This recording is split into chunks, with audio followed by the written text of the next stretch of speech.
Hello again, my friends, and welcome to this video. This time I'm sort of doing a comic review, or several actually, but it's a bit different from the comic reviews I've done before. I've only done one, I think, but it's different than that one. Basically, I decided I would get into DC Comics, and why I decided DC instead of Marvel. It was basically just because I like Wonder Woman, so I picked DC. um, but because I haven't read many DC or Marvel comics, and I kind of want to get into more of that. But I decided if I'm gonna do this project, I'm gonna do it by starting from the beginning, meaning I will go back to the very earliest DC comics and look those up and sort of continue from there. Taking 1 year at a time, basically. And maybe someday in the future I will get to I will sort of get to the newer releases. But yeah, anyway, it's just sort of, I just thought it would be this fun ongoing project that I would have, that I would be reading some DC comics here and now. But DC Comics started in 1935, so I just looked up all the comics I could find from DC from 1935, and as far as I could find, there were technically eight releases. There were 6 issues from a series which they called New Fun Comics. And then there was like a collectible or collection of those 6 issues released in the end of the year. And then there was also the very first issue on a new series, which they called New Comics. So New Fun Comics and New Comics, sort of confusing. But New Fun Comics in 1936 changed name to More Fun Comics.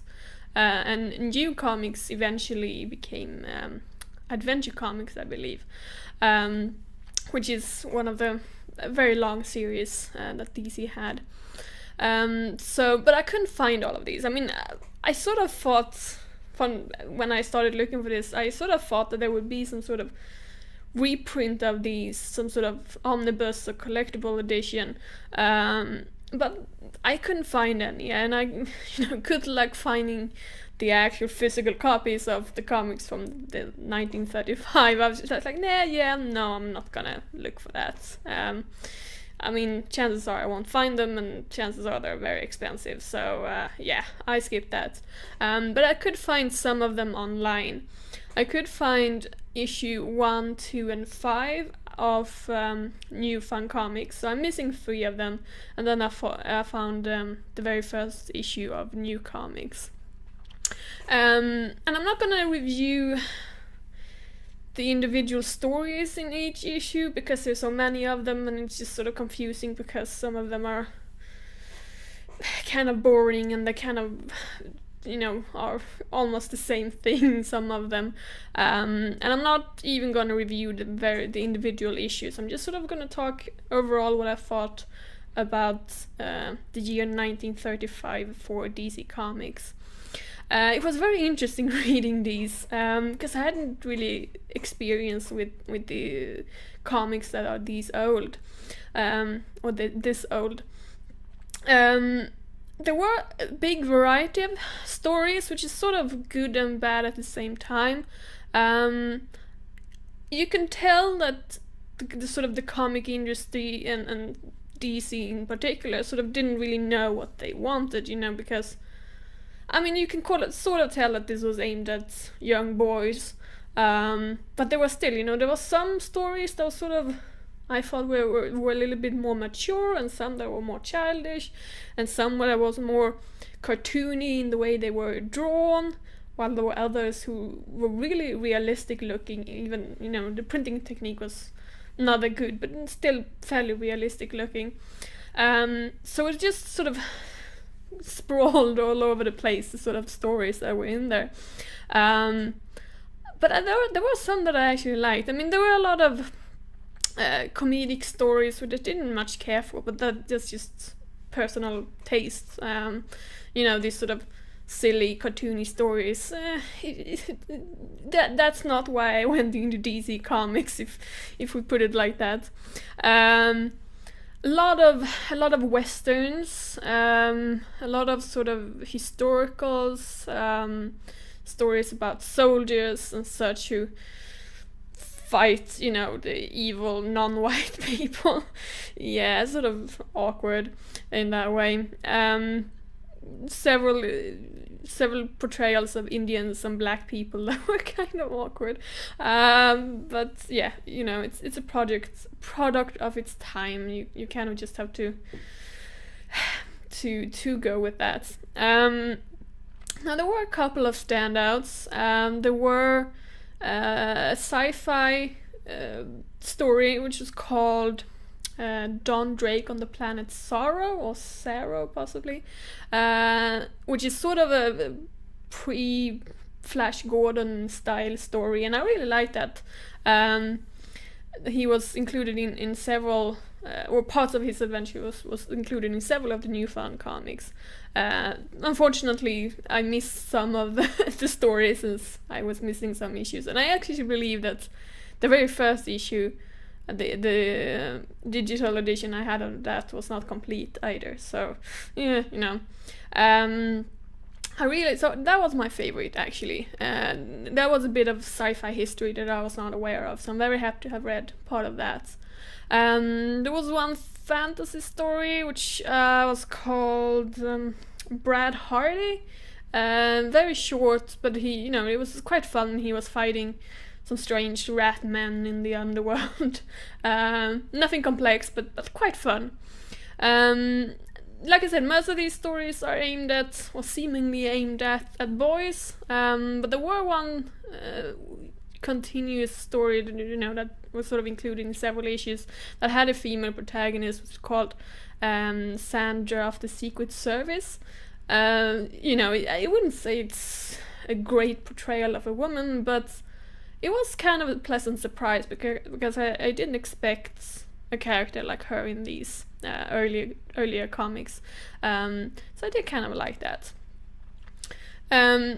And in the New Fun comics, there were really short stories. Some stories were only a couple of frames, not even half a page, and others were usually just one page each. But in new comics, which were released in the end of 1935, the stories were getting longer. Many of those had at least a spread, 2 pages, and a couple of them were even longer. So you're sort of starting to see, some sort of trends where comics are going, towards longer stories. You can't see many sort of, the superheroes that DC would be famous for. The individual superheroes, of course, came later, but you can. Some of the stories, maybe you can see some tendencies already here that, this is where this publishing company will go later, because I kind of think that it is the more fantastical stories that are the most interesting, and it's not only because I'm into sci-fi and fantasy. I genuinely think those were the best stories, and I think the publishers maybe realized that themselves and sort of went that way. I don't know. Also, a great variety in the way the stories were told, not only in artwork and length, because there were some stories that didn't have like any sort of text, no speech bubbles or written narration. They were just pictures, which is fine, but a couple of times they were actually quite difficult to understand. I was like, what happened? I didn't get it. And in other instances, there were several stories that were based on like books, sort of adaptations of books, where they didn't have any speech bubbles at all, but they had some written narration at the bottom, such as there were several with Ivanhoe. There were Gulliver's Travels, Treasure Island, and I think one more, but I don't remember which one right now. Those were quite interesting actually, and I thought the artwork on those were among the best because they were among the most detailed. So yeah, I like that. Um, if I were to rate these comic issues, it's very difficult because there's so many stories and such a big variety of stories. I would probably say 3 out of 5 stars on all of them. Because they're 3 out of 5 stars for me is sort of a neutral rating. It's not good, but it's not bad either. It's sort of in the middle. Because I think while there are good stories in here, there are also some pretty bad ones. But it sort of evens out in the end to a pretty decent experience. Would I recommend you to to find these and read them? If you're interested in comic history, then yeah, sure.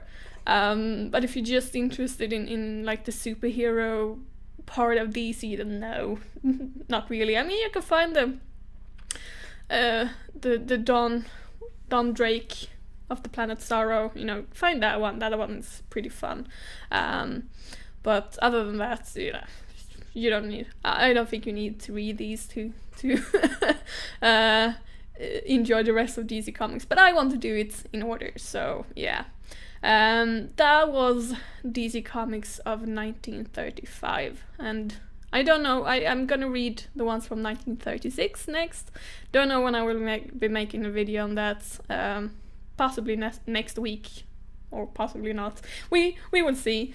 But if you enjoyed this video, and if you have thoughts on these very early DC stories, or just want to share thoughts in general, comment down below.